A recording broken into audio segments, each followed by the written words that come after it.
하나님, 오늘 아침 이른 새벽 주님 앞에 앉아 감사한 일들을 세어봅니다.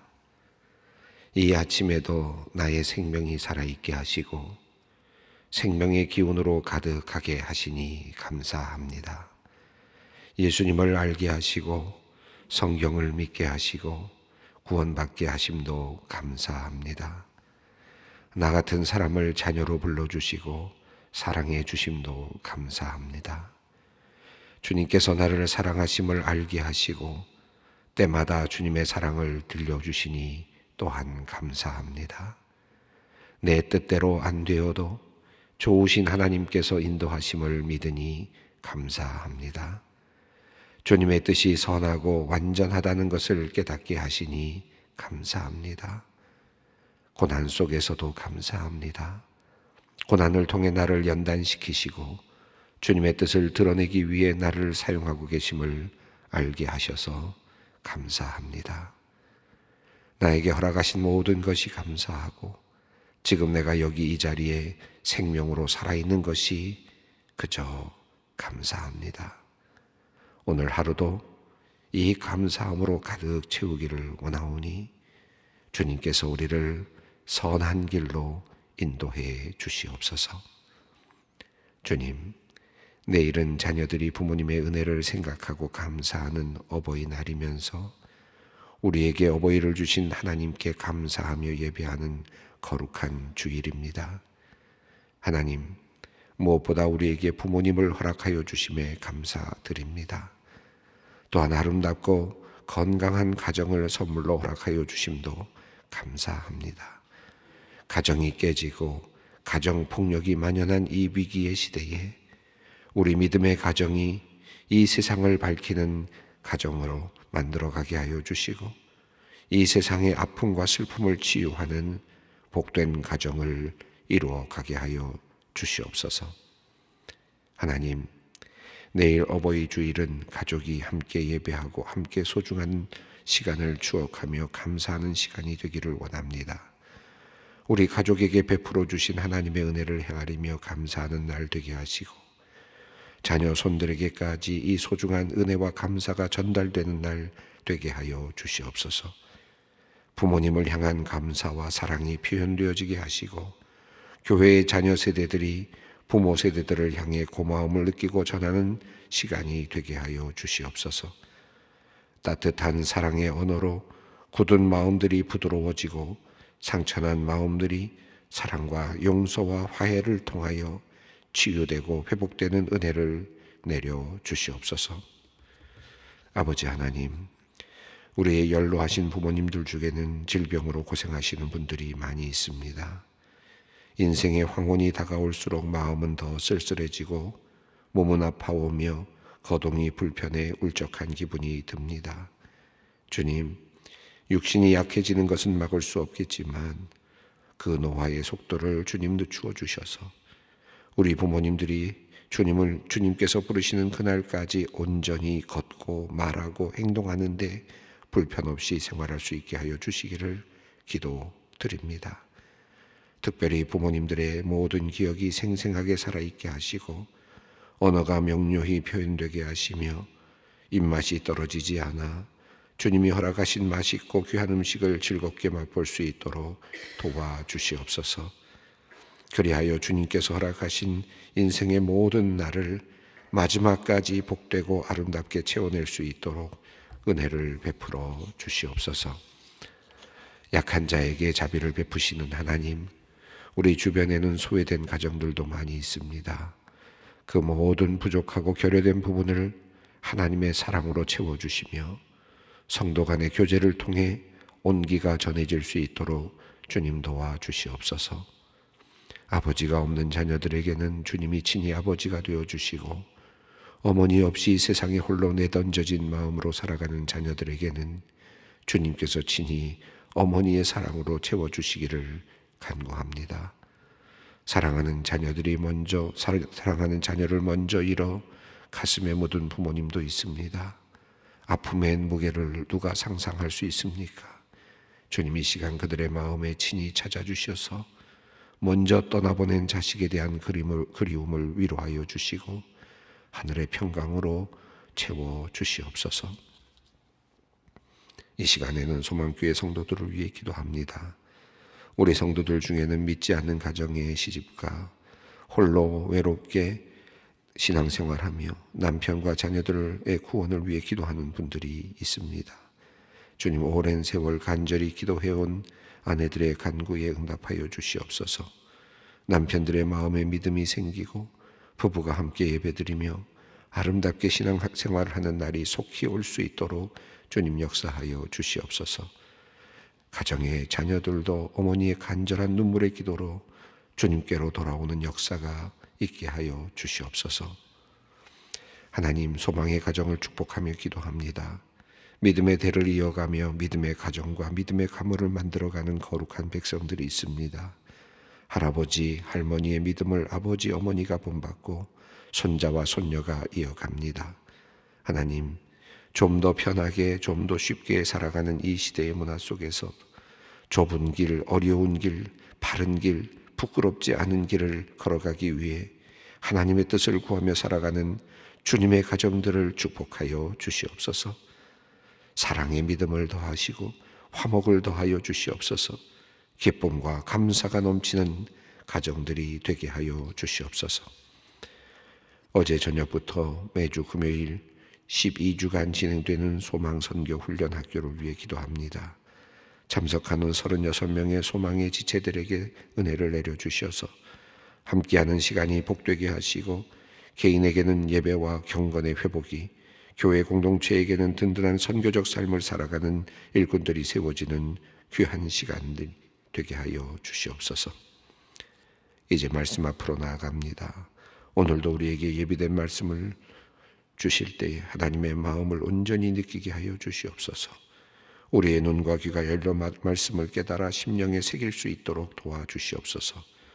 우리의 영혼과 육체가 하늘로부터 오는 새 힘을 얻게 하시고 주신 말씀에 의지해 오늘 하루도 아름답게 살아낼 수 있도록 인도하여 주시옵소서. 우리 주 예수 그리스도의 이름으로 기도 올리옵나이다. 아멘. 오늘 주시는 말씀, 하나님께서 우리에게 주시는 말씀입니다. 사무엘하 24장 1절로 9절 말씀입니다. 사무엘하 24장 1절로 9절 말씀 함께 봉독하도록 하겠습니다. 여호와께서 다시 이스라엘을 향하여 진노하사 그들을 치시려고 다윗을 격동시키사 가서 이스라엘과 유다의 인구를 조사하라 하신지라. 이에 왕이 그 곁에 있는 군사령관 요압에게 이르되 너는 이스라엘 모든 지파 가운데로 다니며 이제 단에서부터 브엘세바까지 인구를 조사하여 백성의 수를 내게 보고하라 하니 요압이 왕께 아뢰되 이 백성이 얼마든지 왕의 하나님 여호와께서 100배나 더하게 하사 내 주 왕의 눈으로 보게 하시기를 원하나이다. 그런데 내 주 왕은 어찌하여 이런 일을 기뻐하시나이까 하되 왕의 명령이 요압과 군대 사령관들을 재촉한지라.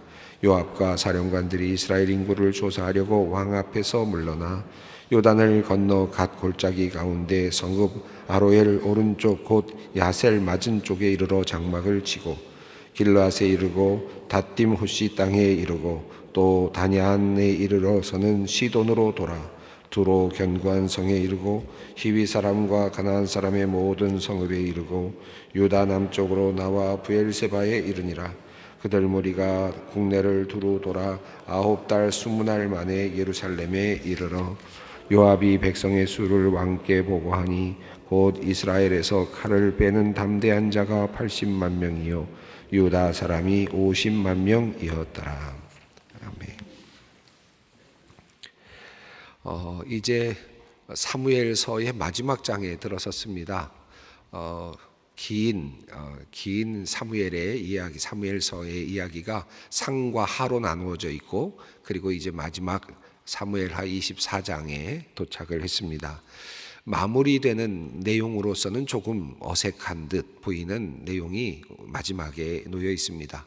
특별히 다윗 왕이 이스라엘의 백성들의 숫자를 세게 하였던, 인구의 수를 세게 하였던 내용과 그로 인해서 촉발된 하나님의 진노, 그리고 또 그 진노를 감당해야 되는 이스라엘의 모습, 이런 이야기가 소개되고 있고, 그러면서 사무엘하가 마감이 됩니다. 아주 멋진 마감이 되지 못하고 웅장한 마감도 되지 못하고 인간의 실패 그리고 또 하나님의 진노의 모습으로 끝나는 것이 좀 안타깝기는 합니다. 그러나 또 한편으로 본다면 이것이 인간의 모습이고 또 인간의 삶의 굴레가 아닌가 하는 생각도 해보게 되죠. 오늘 24장 1절 9절 말씀 앞에는 지난 시간에 우리가 보았던 것처럼 이스라엘의 용사들에 대한 이야기가 나왔습니다. 36명의 용사들에 대한 이야기가 나왔는데 그 마지막에 우리야라고 하는 이름이 살짝 거명이 됐죠. 물론 용사 중에 우리야라는 이름이 당연히 있으니까 그의 이름이 들어가긴 했지만 그의 이름을 중간쯤에 넣을 수도 있었겠지만 이 사무엘의 이 흐름은 우리야를 맨 마지막에 두었습니다. 그러면서 우리야도 있었구나라는 느낌을 갖도록 만들고 있죠. 그러면서 자연스럽게 다윗의 죄, 다윗의 허물을 다시 떠올리게 만들고 있습니다. 자, 그리고 나서 살짝 넘어오는 내용이 이제 24장, 사무엘하 24장 말씀입니다. 자, 이 말씀은 이제 1절 말씀이 조금 우리에게 좀 의아한 한두 가지를 우리에게 알려주고 있고 또 그러면서 이 이야기가 시작이 되고 있습니다. 우선 1절을 우리가 함께 읽어보겠습니다. 여호와께서 다시 이스라엘을 향하여 진노하사 그들을 치시려고 다윗을 격동시키사 가서 이스라엘과 유다의 인구를 조사하라 하신지라. 여기에서 우리가 크게 보면 몇 가지 좀 의문이 드는 것이 있는데요. 우선 인구를 조사하라 했다라고 하는 것입니다. 인구 조사가 과연 이제 뒤에 보면 이게 죄로 이제 되지 않습니까? 잘못된 것으로 이제 평가가 되는데 도대체 인구 조사가 왜 문제가 되는가? 라고 하는 질문이 먼저 우리가 먼저 나올 수 있습니다. 사실 모세도 백성들의 수를 2번이나 계수를 했습니다. 그것이 크게 죄가 될 리가 없죠. 또 통치자에게는 이렇게 인구의 수를 세는 것이 어쩌면 당연한 일일 수도 있습니다. 또 인구를 재배치하거나 또는 어디에 누가 사는지도 알고 있으면 확실히 전쟁의 시간이든지 여러 가지 문제에 있어서 대처할 수 있는 여러 가지 방법들이 있을 수 있겠죠. 또 경제적인 어떤 문제, 개발의 문제라든지 여러 가지 문제들을 또 우리가 계획할 수도 있겠죠. 그러니까 그런 면에서 본다면 인구조사는 어찌 보면 국가로 본다면 굉장히 중요한 그런 사업이 될 수도 있는 것입니다. 목자가 양을 세는 것이 당연하죠. 목자가 양을 굳이 세지 않아야만 된다. 말이 좀 안 되는 내용 아니겠습니까? 도대체 인구조사를 해서 모든 것을 잘 편만하게 또 안정적으로 계획을 해서 이스라엘 백성들을 다스리는 것이 과연 무슨 죄가 된다는 말인가 하는 이제 질문이 첫 번째로 될 수 있습니다. 이 질문에 대해서는 굉장히 많은 대답들이 사실은 있어 왔어요. 각자들마다 이런 이유일 것 같다, 저런 이유일 것 같다, 여러 가지 대답들을 해왔는데 첫 번째는 역대상 27장 23절로 24절 말씀을 근거로 해서 뭔가 다윗이 방법을 잘못한 것 같다라고 하는 그런 그릇된 방법으로 인구조사를 했기 때문이다라고 하는 그런 이제 입장으로 해석을 하려고 하는 분들도 있습니다. 역대상 27장 23절로 24절을 보면 다윗이 20세 이하의 사람들은 인구수로 계산하지 않았다라고 그렇게 되어 있고요. 그리고 마지막에 다 끝내지 못했다라고 하는 내용이 사실 들어 있습니다. 그러니까 인구수를 조사하려고 했는데 20세 이하는 조사하지 않았고 그리고 또 나아가서 다 끝내지도 못했다. 근데 이것이 무슨 죄인지는 정확하게 드러나진 않지만 그러나 어쨌든 부족한 부분이 역대상에 그렇게 소개되고 있습니다. 그래서 역대지략에는 이 인구조사의 숫자가 들어가지 못했다라고 하는 내용이 역대상 27장에 나오죠. 자, 그런 걸로 봤을 때 이 인구조사가 미완의 조사였다 라고 할 수 있겠고 또 20세 이하를 조사하지 않은 것이 잘못이었는지 아니면 20세 이하를 조사하면 안 되는데 20세 이하까지 조사했기 때문에 문제가 실제로 된 건지 이것은 우리가 정확하게 알 수는 없지만 어쨌든 분명한 것은 20세 이하를 조사하지 않았고 다윗은 더 나아가서 그것을 완전하게 끝내지 못했다라고 하는 그런 기록이 있습니다.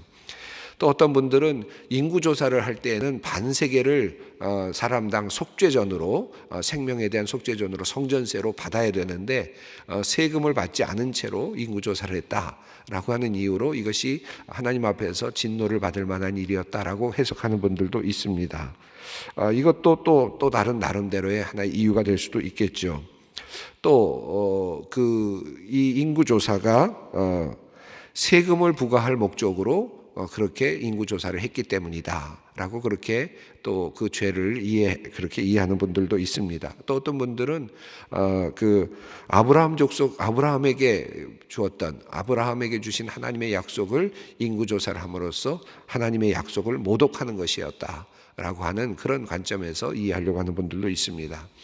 하지만 제일 많이 이 다윗의 인구조사에 대해서 그 죄라고 느껴지고 또 그것을 이렇게 이야기하는 가장 많은 그 이유는 또 그리고 또 설득될 만한 또 타당한 그런 이유로 보여지는 것은 다윗의 교만이 아닐까라고 생각이 듭니다.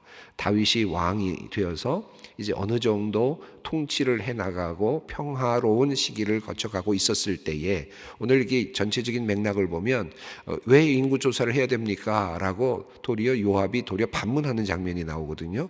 우리가 세금을 더 얻을 것도 아니고 사실은 그런 면에서 요압이 말하는 것을 보면 세금을 걷는 것도 아니고 병사를 소집해야 되는 것도 아니고 그리고 또 뭐 백성들이 지금 또 백성들을 어떻게 또 달리 재배치를 해야 되는 것도 아닌데 왜 우리가 인구조사해야 됩니까? 라고 하는 반문하는 내용이 나오는 것으로 봐서 지금 특별한 이유가 없습니다. 다만 지금 이 다윗은 자기 나름대로 뭔가 이룬 것에 대한 성과에 대한 한번 과시라 그럴까요? 성과에 대한 어떤 하나의 총평가라 그럴까요? 내가 어느 정도 했는가? 내가 어느 정도를 이루었는가? 내가 어떻게 해서 이 백성을 이렇게 풍요로운 데까지 이끌었는가, 번성하게 했는가를 한번 보고 싶어하는 그런 자신의 힘을 한번 보고 싶어하는 그리고 또 자신의 위대함, 자신의 통치의 위대함을 한번 증명해 보고 싶어하는 그와 같은 마음으로 인구조사를 시작한 것이 아닌가 이렇게 여겨집니다. 그래서 다윗의 동기가 사실은 부적절했다고 할 수 있겠죠. 그렇게 우리가 우선 먼저 이해할 수 있을 것 같습니다. 이스라엘을 여기 보면 1절을 보시면 여호와께서 다시 이스라엘을 향하여 진노하사라고 되어 있습니다. 사실 하나님께서는 이스라엘을 향하여서 진노하실 만한 일들은 꽤 많이 이스라엘이 가지고 있었죠. 다윗을 하나님께서 세웠지만 그러나 다윗을 온전히 따르지도 않았고요.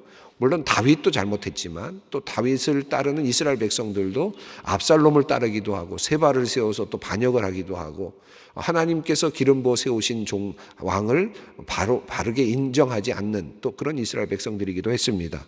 그것만으로도 이스라엘 백성들은 벌을 받을 수 있는 그런 위치에 있었다고 할 수 있습니다.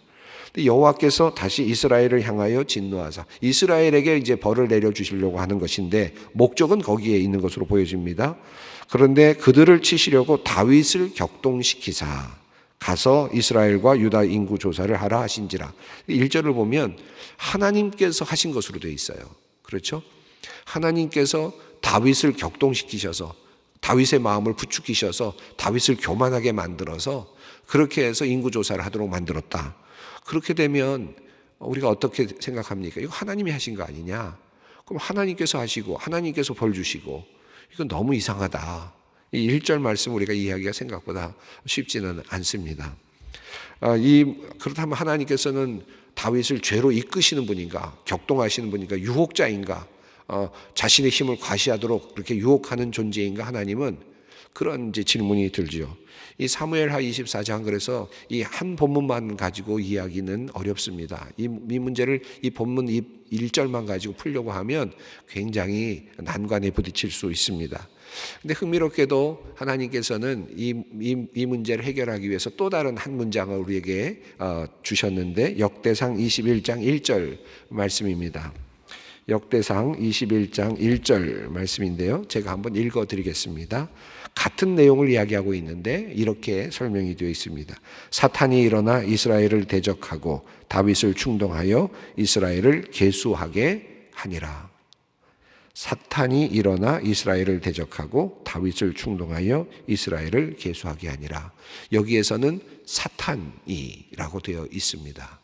자, 그러면 역대상 21장에서는 사탄이고 또 그리고 사무엘하에서는 하나님이고, 그럼 누가 맞는 거냐? 또 이게 뭐 어떻게 해석을 해야 되는 거냐? 하나님이 사탄이냐? 이렇게 또 오해할 수도 있을 수 있겠죠. 그러나 이 내용은 두 가지를 잘 연결해서 우리가 이해한다면 이렇게 이해할 수 있을 것 같습니다. 사탄이 다윗을 격동한 것은 분명하다는 것이죠. 사탄이 그의 마음에 들어가서 격동해서 인구조사를 하도록 만든 겁니다. 그러나 하나님께서는 그 사탄의 활동을 허용하신 겁니다. 그죠? 마치 가룟 유다가 이 예수 그리스도를 팔려고 할 때 사탄이 들어가서 그를 격동하지 않습니까? 그렇게 하지만 하나님께서 하나님의 큰 뜻을 이루기 위해서 그것을 허용하시죠. 하나님께서 가룟 유다에게 그렇게 하신 것과 사실은 어떤 의미에서는 같은 맥락 안에 있을 수 있습니다.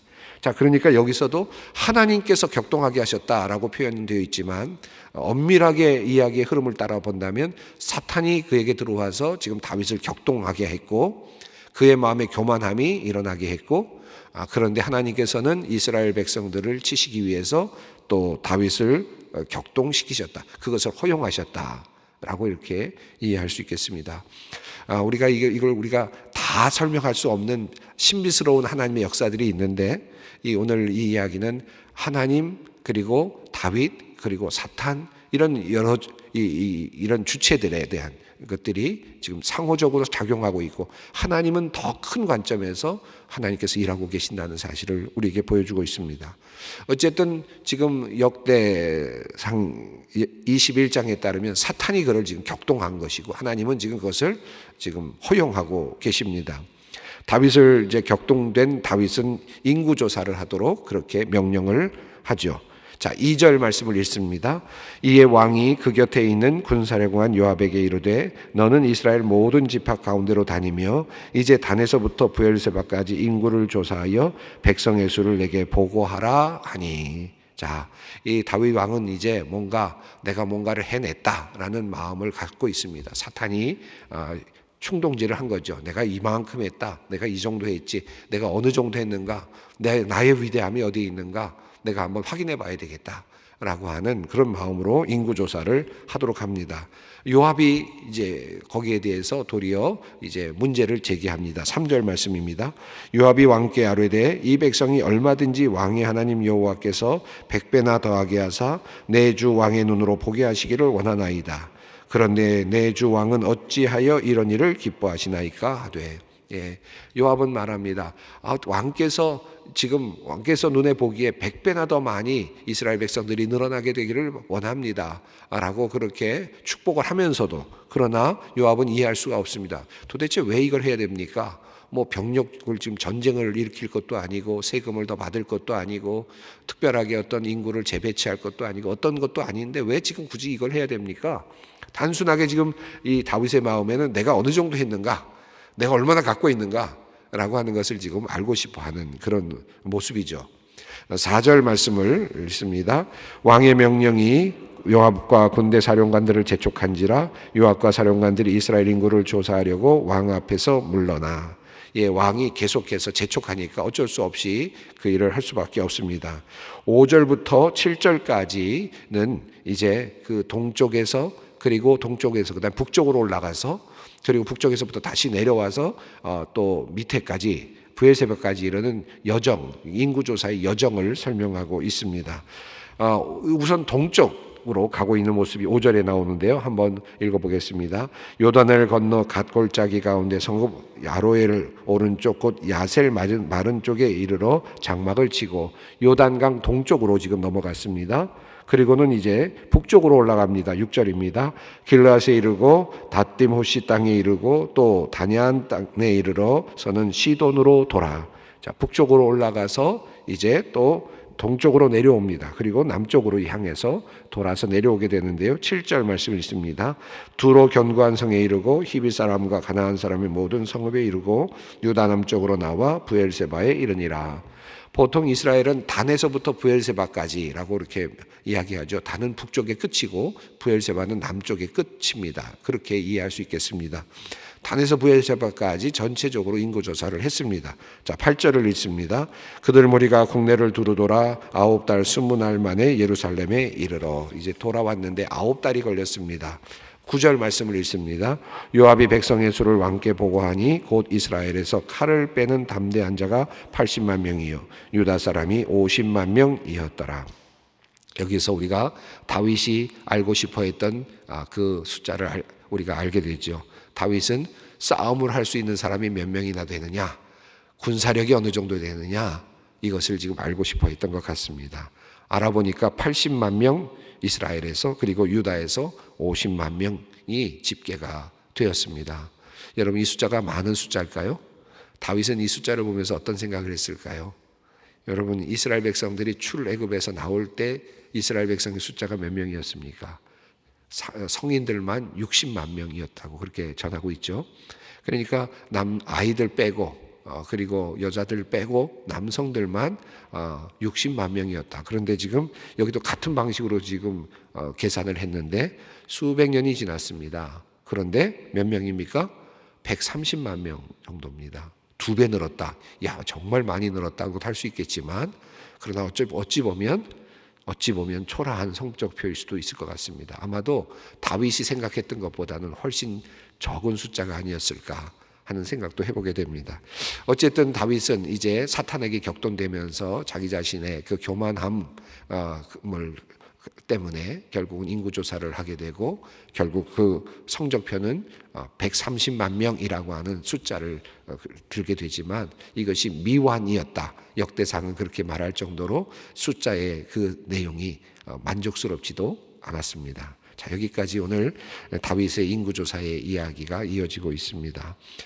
다윗의 교만함, 이것이 결국은 이런 또 다른 하나님을 향한 또 다른 하나의 불경의 모습으로 나타나고 있음을 보게 됩니다. 오늘 우리가 나의 힘, 내가 가지고 있는 능력 너무 과신하면서 살고 있지는 않은지 한번 돌아보는 시간이 되었으면 좋겠습니다.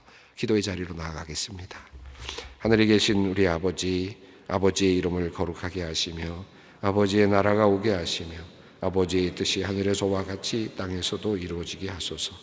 오늘 우리에게 일용할 양식을 주시고 우리가 우리에게 잘못한 사람을 용서하여 준 것 같이 우리 죄를 용서하여 주시고 우리를 시험에 빠지지 않게 하시고 악에서 구하소서. 나라와 권능과 영광이 영원히 아버지의 것입니다. 아멘.